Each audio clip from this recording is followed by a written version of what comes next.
Good morning class. आज हम शुरू करने जा रहे हैं +1 का फर्स्ट यूनिट का फर्स्ट चैप्टर। हम फर्स्ट यूनिट से स्टार्ट करते हैं। देखो, फर्स्ट चैप्टर का यूनिट का नाम है diversity in the living world, और जो आपका फर्स्ट चैप्टर है that is the living world.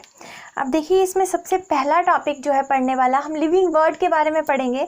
तो सबसे पहला जो टॉपिक है that is characteristic of living organisms. Characteristic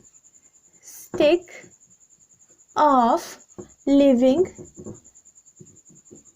organisms. देखिए, लिविंग ऑर्गेनिजम्स के क्या कैरेक्टरिस्टिक फीचर होते हैं, आपको कोई छोटा बच्चा भी बता देगा कि नॉन लिविंग थिंग्स और लिविंग थिंग्स में क्या डिफरेंस होता है। देखो, लिविंग थिंग्स जो सांस ले सकती हैं, चल फिर सकती हैं, दे आर लिविंग, और जो नहीं सांस ले सकती, नहीं चल फिर सकती, दे आर नॉन लिविंग। इतना सा नॉलेज सबको है, लेकिन यहाँ पे हमें क्या पढ़ना है, आपकी जो +1 की NCERT है उसमें सिर्फ 4 कैरेक्टरिस्टिक दिए हैं, और 4 जो है वो अच्छे से दिए हैं, उन्हीं को हम पढ़ेंगे। सबसे पहला कैरेक्टरिस्टिक है ग्रोथ, दूसरा है रिप्रोडक्शन,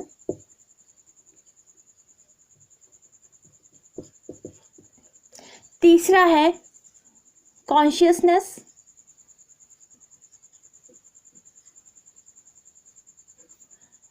और चौथा है मेटाबॉलिज्म।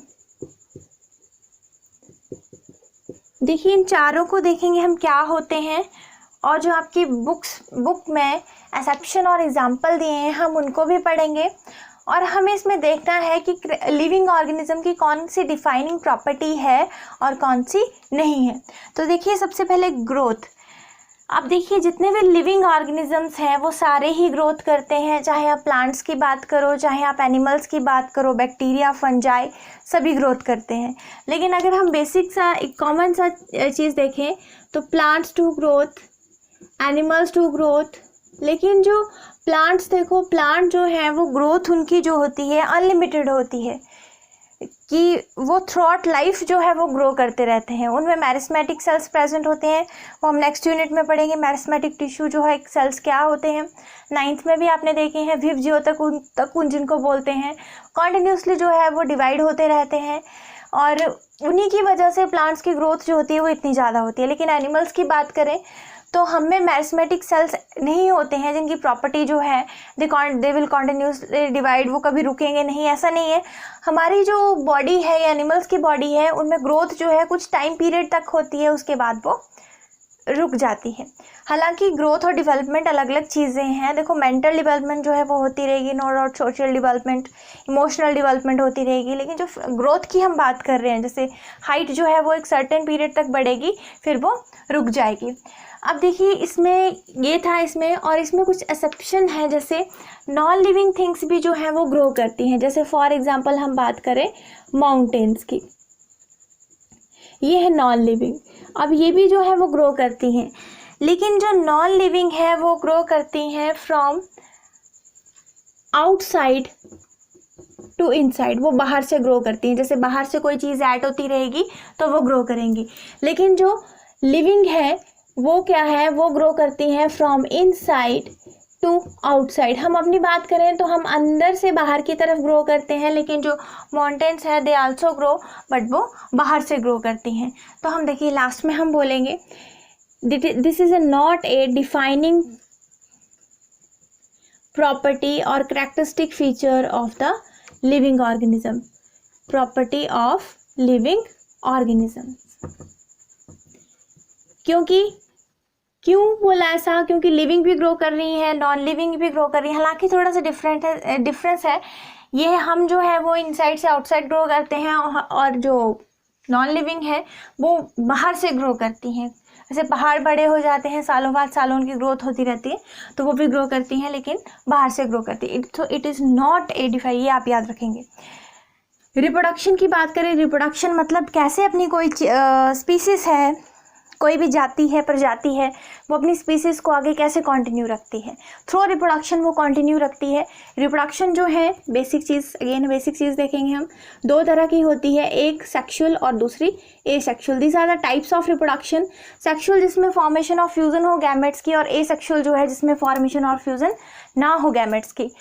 तो यहाँ पे देखिए, रिप्रोडक्शन जो है हायर एनिमल्स और हायर प्लांट्स की बात करें तो वहाँ पे सेक्सुअल रिप्रोडक्शन चलती है, और लोअर ऑर्गेनिज्म की हम बात करें जैसे बैक्टीरिया वगैरह है वो एसेक्सुअल मीन से ग्रो होते हैं, फंजाई स्पोर के थ्रू। जैसे जैसे आप सिलेबस कंप्लीट करते जाएंगे नहीं, आपको सारी चीज़ें जो है वो समझ में आती जाएंगी। फिलहाल रिप्रोडक्शन क्या होती है, ग्रोथ क्या होती है, अभी सिर्फ इतना देखिए। रिप्रोडक्शन जो है, अब इसकी बात करें हम तो रिप्रोडक्शन देखो, अब कुछ ऐसे एग्जाम्पल्स भी हैं, there are some examples exception, जो लिविंग है बट दे डोंट रिप्रोड्यूस। यहाँ पे नॉन लिविंग है, दे ग्रो, बट यहाँ पे जो एग्जाम्पल है लिविंग है but they do not reproduce, वो रिप्रोडक्शन नहीं करते। Example infertile couples, infertile couples. अब कुछ ऐसे कपल्स हैं जिनके बेबी ना हो, ज़रूरी नहीं है ह्यूमन बींग्स हैं तो सबका हो जाएगा, कुछ ऐसे सिचुएशन भी आ जाती है जब उनके कपल्स जो होते हैं उनके बेबी आगे बच्चे नहीं होते हैं, तो दीज आर द एग्जाम्पल। और एग्जाम्पल आपको देती हूँ, जैसे हनी बी की बात करें तो उसमें जो वर्कर्स होते हैं, देखो हनी बी की बात करें तो उसमें 3 तरह के 3 कैटेगरीज में उसको डिवाइड किया गया है। एक क्यून होती है, वो एग्स ले करती है। दूसरे मेल होते हैं, वो क्या करते हैं, उनका काम होता है सिर्फ क्यून के साथ कॉपुलेट करना, और वो बिल्कुल इनएक्टिव होते हैं। और जो वर्कर होते हैं वो हाईली एक्टिव होते हैं, उनका काम होता है वो काम ही करते हैं, वो रिप्रोडक्शन नहीं करते हैं। जैसे मधुमक्खी की छत्ते की सफाई करना, कहीं से शहद लेके आना, वो सारा काम यही करते हैं, तो लेकिन वो रिप्रोड्यूस नहीं करते हैं। तो लिविंग ऑर्गेनिज्म, लेकिन थ्रू आउट देयर लाइफ वो रिप्रोड्यूस नहीं करेंगे। एक और एग्जांपल लेते हैं, हिनी एंड म्यूल। देखो जो प्रोडक्ट जो बनता है, जैसे male horse, female donkey, male donkey, female horse, इन दोनों को जो कॉपुलेट करवाते हैं, जो प्रोडक्ट उनका बनता है, हालांकि अदर स्पीसीज़ को कॉपुलेट नहीं करवा सकते, लेकिन हाइब्रिडाइजेशन जो है प्रोसेस इस तरह से आगे बढ़ेंगे आप उसको, तब हम कॉपुलेट करवाते हैं तो प्रोडक्ट जो है वो बनता है, वो हिनी एंड म्यूल जो बनता है। तो देखिए ये जो बन तो जाते हैं लेकिन ये जो हैं वो स्ट्राइल होते हैं, they are not fertile. Again इसमें भी एक्सेप्शन आ गई, तो ये जो है reproduction is also not a defining property of living organism, not a defining property of living organism.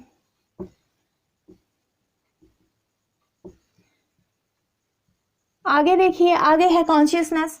Consciousness होती है अवेयरनेस, इसको हम एक वर्ड में लिखेंगे तो ये है अवेयरनेस, मतलब कि हम अपने आसपास के जो इन्वायरमेंट है उसके प्रति जागरूक हैं या नहीं है। तो लिविंग ऑर्गेनिज्म जितनी भी हैं सारी, वो अपने आसपास के जो भी इन्वायरमेंट होता है, पर्यावरण होता है, उसके प्रति वो जागरूक होती हैं। तो कॉन्शियसनेस, हम कॉन्शियस होती है, हम जो है सेल्फ अवेयर हैं, हम अपने प्रति भी जागरूक होते हैं। ह्यूमन बींग्स जो होते हैं वो अपने प्रति भी जागरूक होते हैं, दे आर सेल्फ अवेयर। अब देखिए इसमें जैसे कॉमा में कोई है, ठीक है, कोई कॉमा में है पेशेंट, तो वो जो है वहाँ पे देखो उसकी कॉन्शियसनेस नहीं है, उसका ब्रेन जो है वो काम नहीं कर रहा, वो किसी चीज़ के प्रति रिस्पॉन्स नहीं कर रहा, लेकिन आप जो उसको दवाइयाँ जो आप देते हैं, ड्रग्स, उसको मेडिसिन प्रोवाइड करवाए जा रहे हैं, की जा रही हैं उसको प्रोवाइड, तो उसके प्रति तो वो रिस्पॉन्स करता है। तो देखो कॉन्शियसनेस इज, देखो अब ये जो है वो डिफाइनिंग प्रॉपर्टी है लिविंग ऑर्गेनिज्म की, it is a defining property of living organism, क्योंकि सारे ही लिविंग ऑर्गेनिज्म जो है वो कॉन्शियसनेस शो करते हैं, कोई कम कोई ज़्यादा। प्लांट्स जो है वो बिल्कुल स्लो रिस्पॉन्स करते हैं, एनिमल्स एकदम से क्विकली रिस्पॉन्स करते हैं। तो डिग्री जो है वो उसकी वैरी करती है, लेकिन it is a defining property of living organism, लेकिन सारे क्या हैं, कॉन्शियस हैं। अब लास्ट में देखिए मेटाबॉलिज्म। मेटाबॉलिज्म होती है जितनी भी केमिकल रिएक्शन किसी भी लिविंग ऑर्गेनिज्म की बॉडी में चलती हैं, उसको हम बोलते हैं, देखिए हम बिल्कुल स्टार्ट कर रहे हैं इसको, तो अभी हम इतना ही बोलते हैं, इट इज़ ए, जितने भी रिएक्शंस आपकी बॉडी के अंदर, हमारी बॉडी के अंदर, बैक्टीरिया की बॉडी के अंदर, प्लांट की बॉडी के अंदर चल रही हैं, वो सारी क्या है, मेटाबॉलिज्म। मेटाबॉलिज्म 2 तरह का होता है, कैटाबॉलिज्म और एनाबॉलिज्म। कैटाबॉलिज्म और एनाबॉलिज्म। देखो कैटाबॉलिज्म जो भी रिएक्शन जो है वो टूट रही हैं, ठीक है, हमारी बॉडी में कुछ चीज़ टूट रही है, जैसे हमने खाना खाया, छोटे छोटे पार्ट्स में डिवाइड हो गया, फिर और पार्ट्स में डिवाइड हो गया, दैट इज कैटाबॉलिज्म। अब खाना जो हमने खाया छोटे छोटे पार्ट्स में डिवाइड हो गया, फिर वो स्टोर होता है, जब हो जाता है तब उसको कुछ नया बड़ा प्रोडक्ट बनाना होता है, जब बनाना होता है तो दैट इज एनाबॉलिज्म। तो टूटने की प्रक्रिया है वो है कैटाबॉलिज्म, और जो बनाने की प्रक्रिया है वो है एनाबॉलिज्म। तो anabolism to build up we can write to build up, कुछ भी चीज़ हमारी बॉडी में बन रही है तो वो है एनाबॉलिज्म, और कुछ भी चीज़ हमारी बॉडी में टूट रही है तो वो है कैटाबॉलिज्म। ठीक है, तो देखो मेटाबॉलिज्म जो है वो प्रॉपर्टी है सारे लिविंग ऑर्गेनिज्म की। कोई भी आप लिविंग ऑर्गेनिज्म लेगो नीचे से ऊपर तक, लोअर ऑर्गेनिज्म से बैक्टीरिया से लेके अपनी बात कर लो, तो उसमें सब में जो है मेटाबॉलिज्म चलती है। मेटाबॉलिज्म मतलब जितनी भी total sum of the chemical reactions that are going inside the body of the living organism, that is known as metabolism, उसको हम मेटाबॉलिज्म। पर कोई भी नॉन लिविंग है आपको ऐसा नहीं मिलेगा जिसके अंदर केमिकल रिएक्शन चलती हैं। हाँ, आप लैब्स में रिएक्शन करते हैं, हम लोग केमिस्ट्री लैब में करते हैं, बायो लैब में करते हैं, लेकिन हम उनको रिएक्ट कराते हैं, लेकिन वो बॉडी के बाहर चल रही हैं, but they are living reactions, और वो काम किसके अंदर करेंगी? लिविंग बॉडी के अंदर काम करेंगे, that is metabolism. So it is also a defining property of the living organism.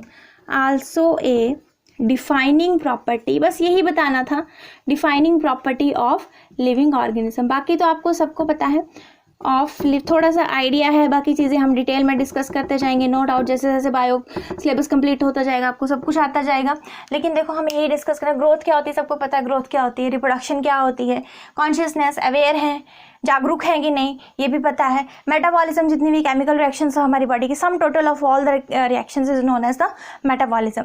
तो ये जो है डिफाइनिंग प्रॉपर्टी नहीं है, विद एग्जांपल बता दिया क्यों नहीं है। और ये भी जो है reproduction is also, it is a property of the living organism but not a defining property, कि आप बोलोगे रिप्रोडक्शन करते हैं तो हाँ जी सभी जो है लिविंग ऑर्गेनिज्म रिप्रोडक्शन करते हैं, ऐसा तो नहीं है। अब ये रिप्रोडक्शन नहीं कर रहे हैं लेकिन है तो लिविंग। अब देखो यहाँ पे नॉन लिविंग ये ग्रोथ कर रहे हैं लेकिन नॉन लिविंग है, लिविंग नहीं है, तो ये भी डिफाइनिंग प्रॉपर्टी नहीं है। डिफाइनिंग प्रॉपर्टी कौन सी है? एक कॉन्शियसनेस और दूसरा मेटाबॉलिज्म। देखो कॉम्पिटिटिव एग्जाम में क्वेश्चन आएगा, देयर आर सो मेनी कि which of this are defining property of the living organism. तो ये सारे ऑप्शन जो दी होंगी, देखने से आपको लगेगा कि सारी ही प्रॉपर्टी हैं। हाँ, प्रॉपर्टी तो सारी हैं, लेकिन उसने पूछा डिफाइनिंग कौन सी है, तो डिफाइनिंग ये दो याद करनी है। इन दोनों में से कोई भी ऑप्शन आ जाएगा तो वो आपने टिक कर देना है। और ग्रोथ और रिप्रोडक्शन जो है इंपॉर्टेंट प्रॉपर्टी है, but it is not a defining property of the living organism. Okay class, thank you.